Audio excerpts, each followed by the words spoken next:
Bismillah ar-Rahman ar-Rahim, salam alaikum wa rahmatullahi ta'ala barakatuhu, que la paix soit avec vous. Je voulais juste, sur cet enregistrement, vous souhaiter un très bon début de jeûne et que ce mois de Ramadan vous apporte bonheur, prospérité et surtout, il vous apporte autre chose.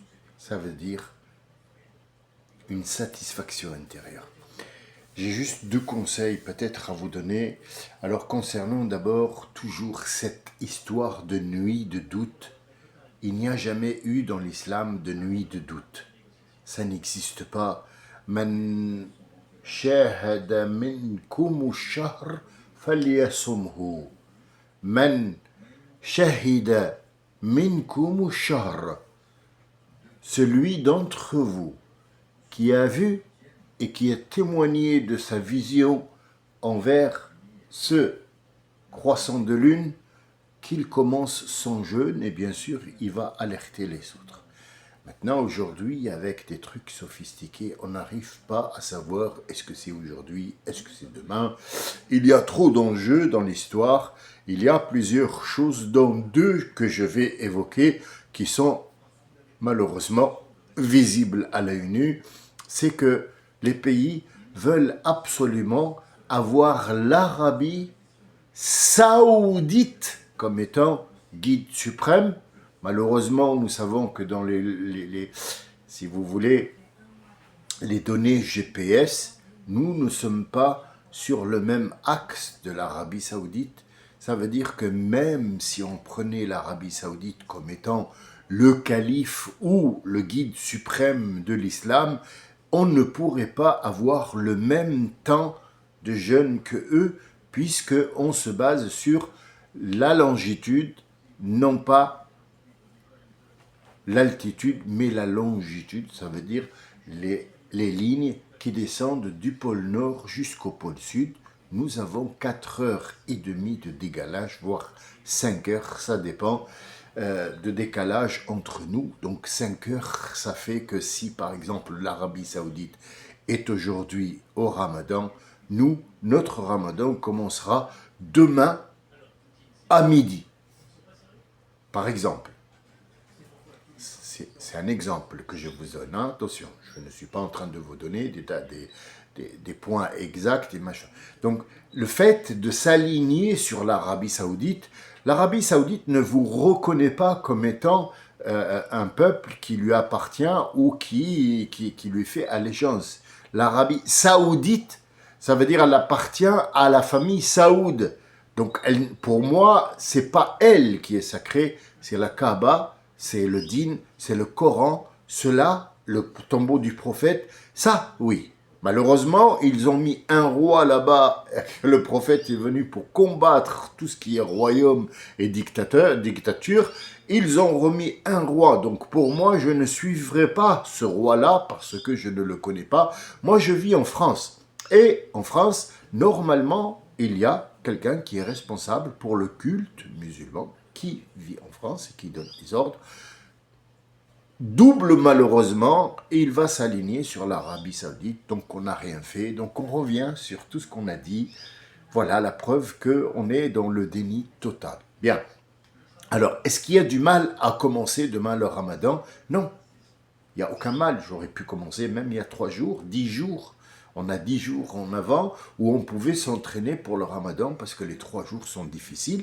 Mais disons que si le Ramadan est demain, on va jeûner demain. Je n'y vois pas d'inconvénient. Le problème, c'est que normalement, c'est pas demain puisque le Ramadan a été construit sur une année solaire et à chaque fois on vient nous perturber avec une idiotie qui a été créée qui s'appelle la nuit du doute. Il n'y a pas de nuit, il n'y a pas de doute dans l'islam, ça n'existe pas.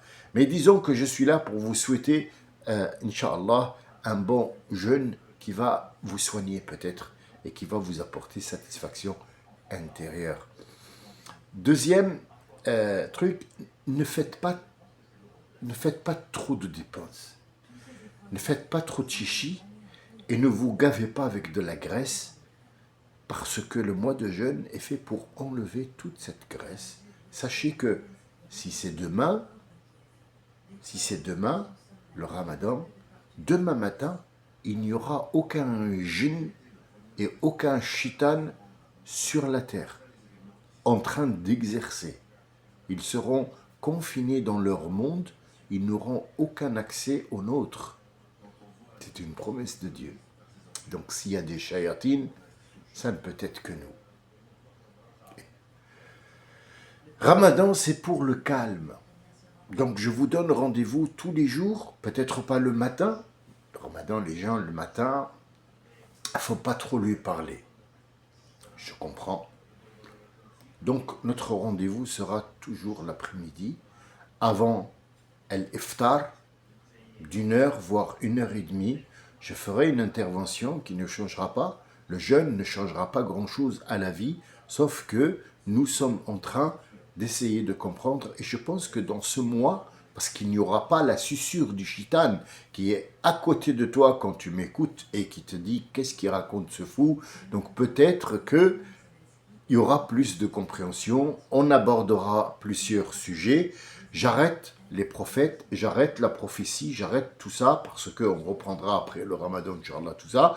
Mais on essaiera de voir un petit peu si vous avez une question où je peux moi répondre, je vous donnerai mon délire à moi. Sinon, sachez qu'ils sont très éparpillés. Malheureusement, nous n'avons pas le choix de dire oui, de dire non. Il n'y a pas de chef, il n'y a pas de calife, il n'y a rien, absolument rien du tout, que des va et des viens, et les musulmans sont des va et viens. Pour ce qui est des tarawih, si vous avez l'habitude d'aller au tarawih et que ça vous fait du bien, allez-y. Je vous encourage, je vous encourage à y aller. Maintenant, si l'un de vous est malade, d'abord, il n'a pas le droit de faire le ramadan. Si l'un de vous est malade, il ne doit pas jeûner. Ça a été évoqué 2 fois dans le Coran. Troisièmement, j'ai entendu que le ramadan, c'est le 3e ou le 4e pilier de l'islam. Ce n'est pas vrai. On a abordé le sujet. Inch'Allah, à partir de demain, on verra qu'est-ce que c'est que le jeûne, où il se trouve et pourquoi. Dieu, il a dit pour les gens qui ne peuvent pas le faire. Il y a des journées et si vous faites le jeûne, c'est encore mieux. Donc, en détail, peut-être, ça ira mieux. Sachez que vous allez perdre quelques kilos pour les gens qui ne mangent pas, mais aussi vous allez perdre des habitudes qui sont néfastes, comme la cigarette. C'est le moment où il faut essayer. Ça va être dur, mais essayez.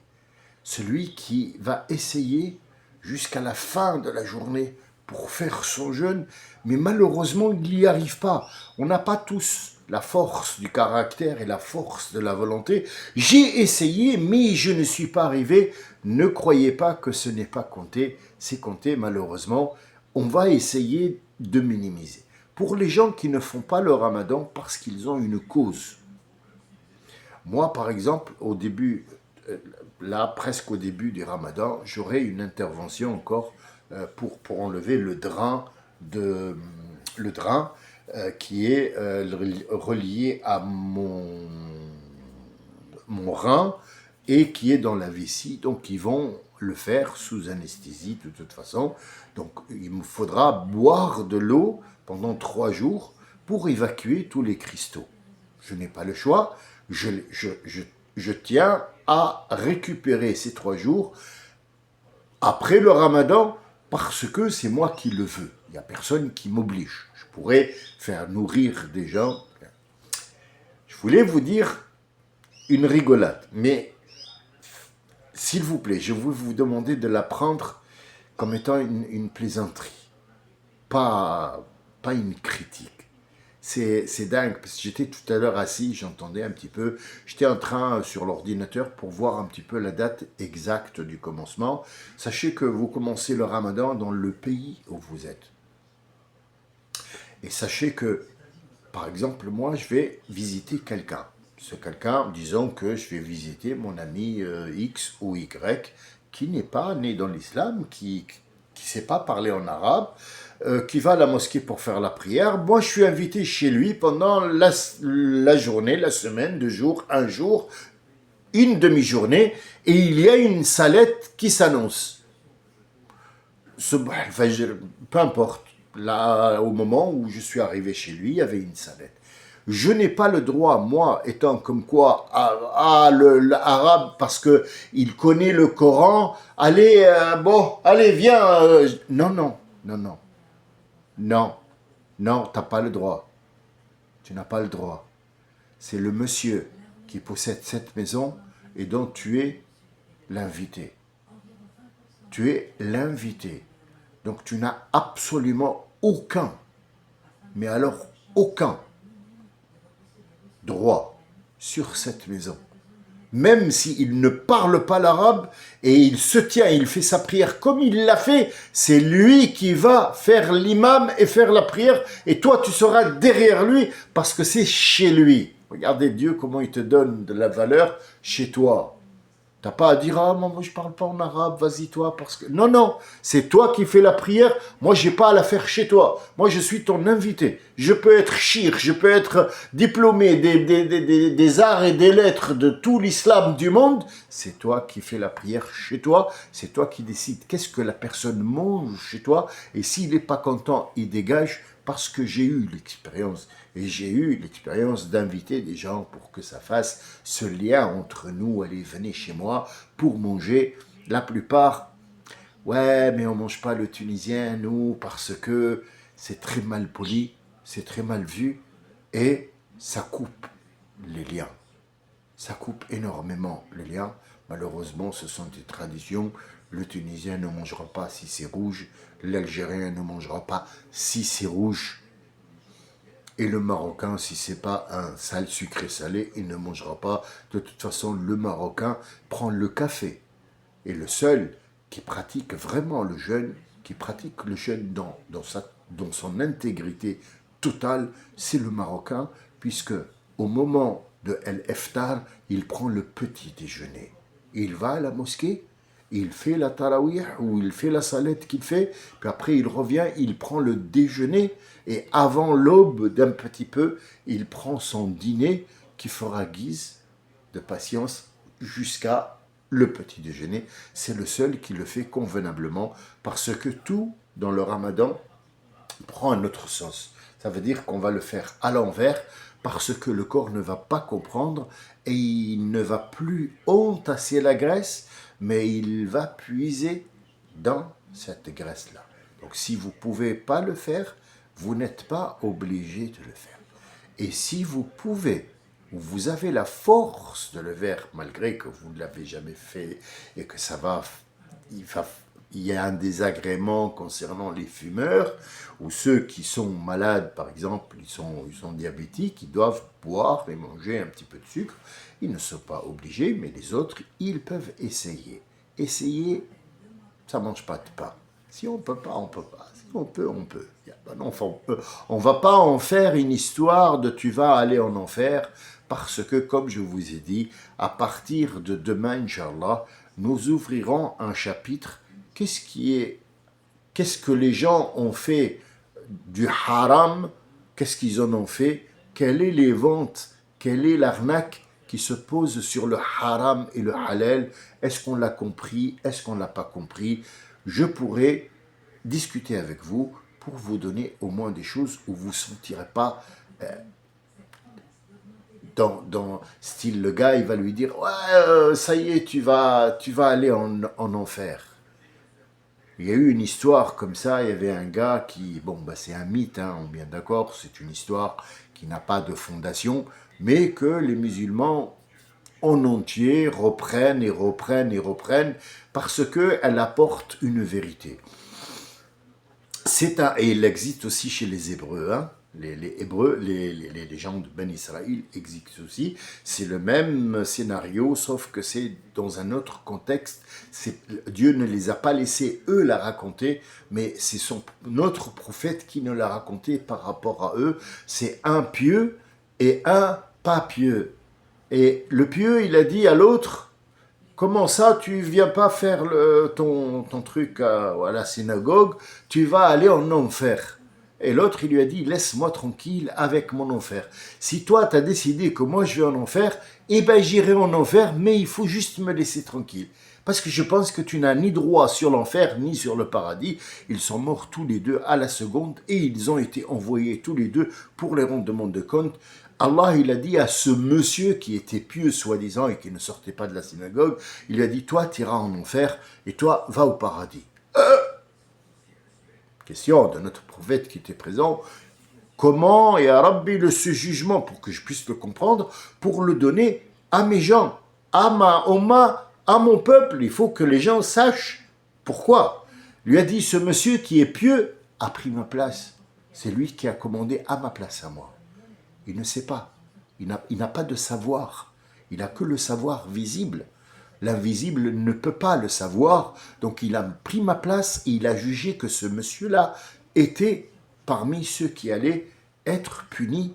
Or, ce monsieur, je lui avais prévu un jour où il va se repentir et je vais lui pardonner. Donc, pour moi, il est déjà pardonné, même s'il n'a pas vécu la chose, puisqu'il a vécu dans mon savoir. Et ce monsieur-là, il a pris ma place, il n'a pas à prendre ma place, il n'a pas à dire aux gens, tu vas au paradis ou tu vas en enfer. Et c'est ce qui est en train de nous arriver aujourd'hui. Tout le monde juge tout le monde et tout le monde sait qu'est-ce qu'on a comme punition ou qu'est-ce qu'on a comme récompense. Et c'est entièrement et complètement faux. Bien. C'est un souhait de bonheur, qu'une avalanche de bonheur s'abatte sur vous. Sachez que le plus dur, c'est les 3 premiers jours, parce que nous avons un changement d'habitude. Et le changement d'habitude demande un certain temps. Le temps n'existe pas, mais c'est l'étape de passer à d'habitude, je me lève, je prends mon café qui va me donner cette toxine qui s'appelle la caféine. Aujourd'hui, je ne l'ai pas pris, je me sens un petit peu faible. C'est tout simple parce que il fallait se lever un petit peu tôt, prendre ton café comme d'habitude et t'arrêter quand tu verras que l'aube ou l'aurore commence à arriver. Tu n'auras pas ce manque de caféine.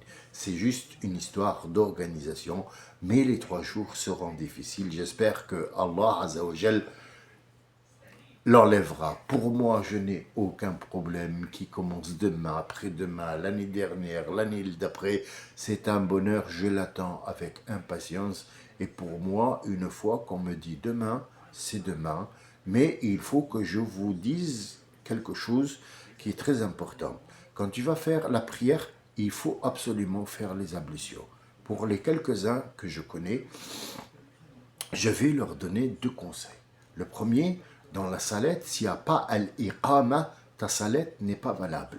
Pourquoi? Parce que tu as sauté, n'est pas valable. Je n'ai pas dit que Dieu ne l'acceptera pas. Non, dans notre loi, elle n'est pas valable parce qu'elle manque de quelque chose. Par exemple, je vais vous donner un exemple, celui qui a une main en plâtre, c'est le shir. C'est le monsieur qui a l'habitude de faire la prière, les gens sont derrière lui. Donc ce jour-là, il a eu un plâtre. Alors, il va se faire l'ablution sur cette main, le visage, machin, et cette main-là, il va juste essuyer. Ses ablutions ne sont pas complètes, donc il n'a pas le droit de faire l'imam. Il doit se mettre en arrière parce que ses ablutions sont manquantes. Et quand quelque chose manque, tu ne peux pas représenter des gens à moins que tu sois complet. Pour le ramadan, il faut absolument aller sous la douche et faire la grande ablution pour tout le mois. Ça veut dire avoir l'intention d'aller se doucher et de dire Bismillah ar-Rahman ar-Rahim, je vais faire mes ablutions complètes, la tête et le machin. Pour le ramadan, comment ça se passe? C'est les ablutions qu'on fait quand on couche avec notre femme, quand on a des érections, quand on est, on est sale, beaucoup de choses. Donc en fait, on va faire la grande ablution comme celle qu'on fait le vendredi pour enlever toutes les odeurs du travail pour être là, dans cette mosquée. Donc, comment ça se passe? C'est très simple. On commence à faire les ablutions normales, ça veut dire les mains, la bouche, le nez, les oreilles. Bon, c'est pas la peine, mais bon, on enlève tout ce qui est saleté des yeux, des oreilles, du visage. Le visage, c'est tout ça, le visage, on est bien d'accord, sous les oreilles. Puis après, on se lave les mains jusqu'au coude. Puis après, on essuie jusque la tête, on essuie les oreilles, et puis après, on commence à laver le côté gauche, le côté droit, pardon, en bas, ne pas oublier par commencer par se laver les parties intimes en premier, puis après le côté gauche et le pied gauche, le pied droit et le pied gauche, vous êtes propre, prêt à aborder à Ramadan. N'en faites pas une histoire, n'en faites pas au millimètre près. L'intention, c'est ce qu'il faut, mais aussi le geste doit être juste et savoir pourquoi. Donc on est rentré dans une phase d'adoration qui s'appelle Ramadan. Alors, les premiers jours du Ramadan, c'est pour se rattraper, pour avoir l'habitude. La moitié du Ramadan est bonne parce que, excusez-moi, je ne sais pas ce que j'ai dans le visage ici, c'est de la peau parce que j'ai un eczéma, excusez-moi, voilà. Et donc, la moitié du Ramadan, elle est bénite parce que la prière dans le Ramadan, qui est normalement la prière de tous les jours, qui compte pour 5 prières, dans le normal, comptera pour 50 par jour. Une prière compte 50. Et à chaque fois que tu rajoutes 2 prières où tu trouves rien à faire, tu ouvres ton livre et tu lis 2 hizb. C'est pour que tu puisses avoir lu le Coran tout le mois. Donc dans 30 jours, comment tu sais que c'est la fin du Ramadan? Quand le hizb, le dernier hizb, les 2 derniers hizb, tu les as lus le dernier jour. Une fois que tu as fini les 3 hizb, en comptant tous les jours 2 hizb seulement, sache que le Ramadan est fini, tu auras la satisfaction. Maintenant, nous ne parlons pas du Ramadan, nous parlons de ce qui va se passer. Soyez simple. Ça ne change rien le Ramadan. Quand je les vois, ça court dans tous les sens. Il faut des œufs, il faut des briques, il faut de la friture, il faut je sais pas quoi, il faut ce truc, et la samoussa, et le je sais pas quoi. Ça rentre pas dans l'islam, ça. Ce sont des traditions. Ce sont des simples traditions, tout bêtes et tout con. Maintenant, on parlera du Ramadan en détail pour que les gens puissent savoir. Je ne dis pas que les gens vont changer parce que moi je leur ai dit ça et ça et ça, mais ça donne à cogiter, ça donne à savoir que ce Ramadan, c'est plus le calme et vous allez ressentir le calme parce qu'il n'y a pas de susurre. Il n'y en aura pas. Ils sont menottés. Dans leur monde, ils n'ont pas accès au nôtre, y compris Shaitan. Donc, s'il y a quelqu'un d'entre vous qui ne sont pas bien, c'est qu'il y a un problème avec lui-même. C'est une raison de plus pour régler son problème et dire qu'est-ce qui se passe. J'espère pour vous un mois béni, un mois rempli d'argent, pourquoi pas, de bonheur surtout, de compréhension. Et on se voit tous les jours, comme je vous ai dit, l'après-midi, parce que le soir, il y a des gens qui vont à la mosquée. Le matin, il y a des gens qui travaillent et qui ne sont pas d'humeur à m'écouter peut-être, et pourtant ils devraient, mais on va dire que le temps que madame ou monsieur, parce que les deux, hein, moi c'est moi qui prépare à manger, pourquoi? Parce que madame veut faire une table résidentielle et moi je veux le juste nécessaire pour juste calmer la faim, tout simplement, et ça se passe très bien. Les 3 premiers jours, madame n'accepte pas, mais à fur et à mesure, elle comprend que c'est qu'elle se sent bien après, qu'il y a quelque chose qui se passe. Et donc, c'est chaque année la même chose. Parfois, elle est malade. Vous savez que les femmes, ils ont toujours les 4-5 jours où ils ne peuvent pas faire le ramadan. Il ne faut pas leur en vouloir. Mais ce que je peux vous dire, celui qui est malade, celui qui ne peut pas faire le ramadan, c'est pas la peine qu'ils mettent une assiette et qu'ils se mettent à manger et qu'ils se régalent sur la table. Essayez de peut-être boire un petit coup d'eau, manger un petit grignotage parce que vous ne pouvez pas malheureusement. Tu fumes ta cigarette en cachette, mais essaye de faire le maximum, celui qui fait. Peut-être qu'un jour, tu y arriveras, Inch'Allah. Je vous souhaite une très bonne soirée, un bon début de Ramadan pour tous les gens qui me suivent. Et je vous attendrai, ou attendez-moi plutôt demain, vous, à l'après-midi pour qu'on puisse un petit peu discuter. Ça sera dans les règles de l'art, poliment, avec le sens, bien sûr, de l'humour du jour et l'information qui est bonne pour tout le monde. Salam alaikum wa rahmatullahi wa barakatuh. Et encore une fois, à toutes et à tous, bon Ramadan. Prenez soin de vous, Inch'Allah. C'est un mois béni où vous allez voir qu'il y a une baraka qui arrive. Vous n'avez même pas idée. Et pour revenir à l'anecdote que j'ai zappée, mais je n'ai pas oublié. Je l'ai zappée et je l'ai laissée pour en dernier. Prenez-la sur le coup de la rigolade, s'il vous plaît. Il y a un monsieur qui est TikToker ou YouTuber qui est assez riche quand même, hein, riche parce qu'il fait des conneries, alors il saute, c'est le gamin, on appelle ça l'adolescent con, le vieux adolescent con. Alors il fait des TikTok, les gens le suivent, ils aiment bien le spectacle et tout ça, et c'est un archi-millionnaire qui a acheté une carte de Pokémon à l'époque. Je m'en souviens comme maintenant, il avait acheté, je ne sais pas, 5 millions d'euros, quelque chose comme ça. Et il a vendu aujourd'hui, à ce moment-là où je vous parle, je l'ai entendu tout à l'heure, j'étais là, 16 millions d'euros pour une carte de Pokémon. Et il l'a mis dans un bracelet, dans un collier en diamant.